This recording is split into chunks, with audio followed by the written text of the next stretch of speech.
ಜಟಾಧರಂ ಪಾಂಡುರಂಗಂ ಶೂಲಹಸ್तं ಕೃಪಾನಿಧಿಂ ಸರ್ವರೋಗಹರಂ ದೇವಂ ದತ್ತಾತ್ರೇಯಮಹಂ ಭಜೆ. ನಮ್ಮ ಜೀವನದಲ್ಲಿ ಅತಿಯಾದ ಕಷ್ಟಗಳು ಎದುರಾಗ್ತಾ ಇದ್ರೆ, ಎಷ್ಟೇ ಪ್ರಯತ್ನ ಪಟ್ಟರೂ ಸಾಲದ ಬಾಧೆ ನಿವಾರಣೆ ಆಗದಿದ್ರೆ, ಅನಾರೋಗ್ಯ ಅಥವಾ ಮಾನಸಿಕ ನೆಮ್ಮದಿಯ ಕೊರತೆ ನಮ್ಮನ್ನು ಕಾಡ್ತಾ ಇದ್ರೆ, ಇದಕ್ಕೆಲ್ಲ ಪರಿಹಾರ ದತ್ತಾತ್ರೇಯ ಸ್ವಾಮಿಯ ಅತ್ಯಂತ ಶಕ್ತಿಶಾಲಿ ಸ್ತೋತ್ರಕ್ಕೆ ನಮ್ಮ ಜೀವನವನ್ನೇ ಬದಲಾಯಿಸುವ ಶಕ್ತಿ ಇದೆ. ಆ ಸ್ತೋತ್ರ ಯಾವುದು? ಸ್ತೋತ್ರ ಮಹಿಮೆ, ಪಾರಾಯಣ ಮಾಡೋದ್ರಿಂದ ಸಿಗುವ ಫಲ ಏನು, ಎಷ್ಟು ಬಾರಿ ಪಠಿಸಬೇಕು ಅನ್ನೋದನ್ನು ತಿಳಿಸ್ತೀನಿ. ವಿಡಿಯೋ ಎಲ್ಲೂ ಸ್ಕಿಪ್ ಮಾಡದೆ ಕೊನೆವರೆಗೂ ನೋಡಿ. ಶ್ರೀ ಮಾತ್ರೇ ನಮಃ. ಶ್ರೀ ಶಾರದಾ ಗುರುಭ್ಯೋ ನಮಃ. ಈ ಸ್ತೋತ್ರವನ್ನು ದತ್ತ ಪರಂಪರೆಯ ಮಹಾನ್ ಸಂತರಾದ ಶ್ರೀ ವಾಸುದೇವಾನಂದ ಸರಸ್ವತಿ ಸ್ವಾಮಿಗಳು ರಚಿಸಿದ್ದಾರೆ. ಇವರನ್ನು ಟೇಂಬೆ ಸ್ವಾಮಿ ಅಂತಲೂ ಕರೀತಾರೆ. ಅವರು ಭಕ್ತರ ಕಲ್ಯಾಣಕ್ಕಾಗಿ ಅವರ ಘೋರವಾದ ಕಷ್ಟಗಳನ್ನು ನಿವಾರಿಸಲು ದತ್ತಾತ್ರೇಯ ಸ್ವಾಮಿಯನ್ನು ಪ್ರಾರ್ಥಿಸಿ ಈ ಸ್ತೋತ್ರವನ್ನು ಕರುಣಿಸಿದ್ದಾರೆ. ಘೋರ ಕಷ್ಟ ಎಂದರೆ ಮನುಷ್ಯನಿಗೆ ತಡೆದುಕೊಳ್ಳಲು ಸಾಧ್ಯವಾಗದ ಕಠಿಣ ಪರಿಸ್ಥಿತಿ. ಅದರಿಂದ ಉದ್ಧಾರ ಮಾಡುವಂತೆ ಬೇಡುವುದೇ ಇದರ ಮುಖ್ಯ ಸಾರ. ಈ ಸ್ತೋತ್ರದ ಅರ್ಥ ಏನೆಂದರೆ, ಹೇ ದೇವಾದಿದೇವನೇ, ನೀನು ಭಕ್ತರ ಭಾವನೆಗಳಿಗೆ ಒಲಿಯುವವನು ಮತ್ತು ಕ್ಲೇಶಗಳನ್ನು ಪರಿಹರಿಸುವವನು.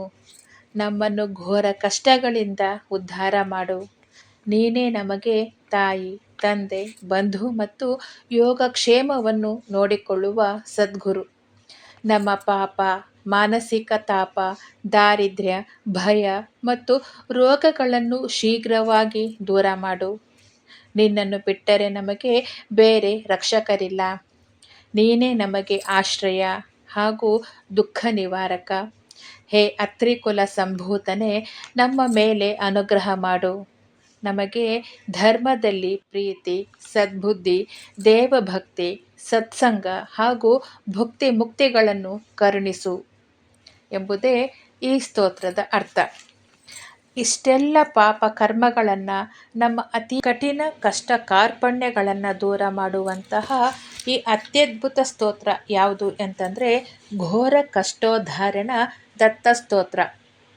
ಇದನ್ನು ಪಡಿಸೋದು ಹೇಗೆ ಅಂದರೆ, ಯಾವುದಾದ್ರೂ ಗುರುವಾರ ಶುರು ಮಾಡಬಹುದು.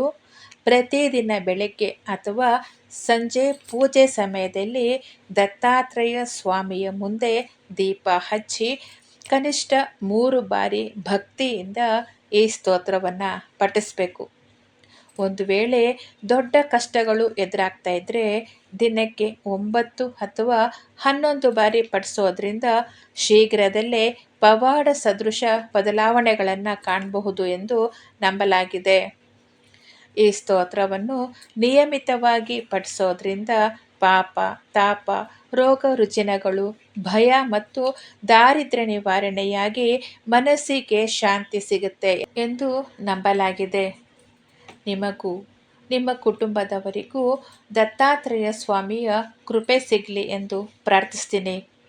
ಈ ಮಾಹಿತಿ ನಿಮಗೆ ಇಷ್ಟ ಆಗಿದ್ದರೆ ವಿಡಿಯೋ ಲೈಕ್ ಮಾಡಿ ಮತ್ತು ನಿಮ್ಮ ಕುಟುಂಬದವರಿಗೂ ಮತ್ತು ಸ್ನೇಹಿತರಿಗೆ ಶೇರ್ ಮಾಡಿ. ಇಂತಹುದೇ ಭಕ್ತಿಪೂರ್ವಕ ವಿಡಿಯೋಗಳಿಗಾಗಿ ನಮ್ಮ ಶ್ರೀ ದುರ್ಗಾ ಭಕ್ತಿಧಾರ ಯೂಟ್ಯೂಬ್ ಚಾನಲ್ನ ಸಬ್ಸ್ಕ್ರೈಬ್ ಮಾಡೋದನ್ನು ಮಾತ್ರ ಮರಿಬೇಡಿ. ಜೈ ಗುರುದತ್ತ, ಶ್ರೀ ಗುರುದತ್ತ.